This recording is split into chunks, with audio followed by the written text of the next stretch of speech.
बोला मित्रा. अचानक आलो दादा तुझ्या गाठीला. खरी ना. अरे काही दिवसाचा जमाना झाला मित्रा. अरे तुझी माझी का मुलाखत झाली नाही मित्रा. खरी ना. अचानक भेटले असे कोणते का पडले मित्रा? मला माहित नाही. मित्रा माझ्या बालपणाच्या मित्रानं काय मित्रा?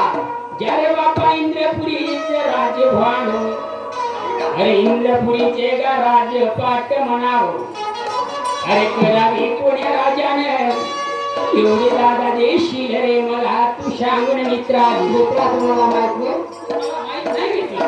अरे त्या इंद्रपुरीचे गा राजवैभान मित्राजी. अरे त्या इंद्रपुरीचे गा राजवैभान. होय. अरे चालवा गो बापा त्या रे इंद्रदेवान मित्राजी. या बापा इंद्रपुरीचे राजवाडे चालवारी बापा त्या गादेवा इंद्राण म्हणावं. मित्राजी हो बोला मित्रा. त्या बापा पाताळ भुवनाचं राज्य वैभवान. अरे चालवावी बापा कुण्या राजानं म्हणावं. इथले दादा देशील गामला सांगून माझ्या मित्रानं. जय पाताळ भुवनाचे गा राजपाट. अरे या पाताळ भुवनाचे गा राजवैभान मित्राजी. या पाताळ भुवनाचे गा राजवैभान.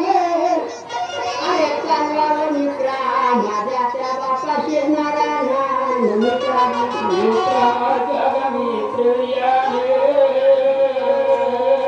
बोला मित्रा. ज्या बापा पाताळ भुवनाचे राज्य वैभवान. खरी त्या दादा. पाताळ भुवनाचे राज्य पाटजी. होय ना. चालवावी बापा त्या शेष नारायणानं. काय तर म्हणता मित्रा? मित्राजी हो बोला मित्रा. अरे बालपणाच्या माझ्या मित्रा म्हणा. खरी दादा. या बापा शिव कैलासाचे राज्य वैभवान. होय ना. अरे चालवावी कोण एवढे दादा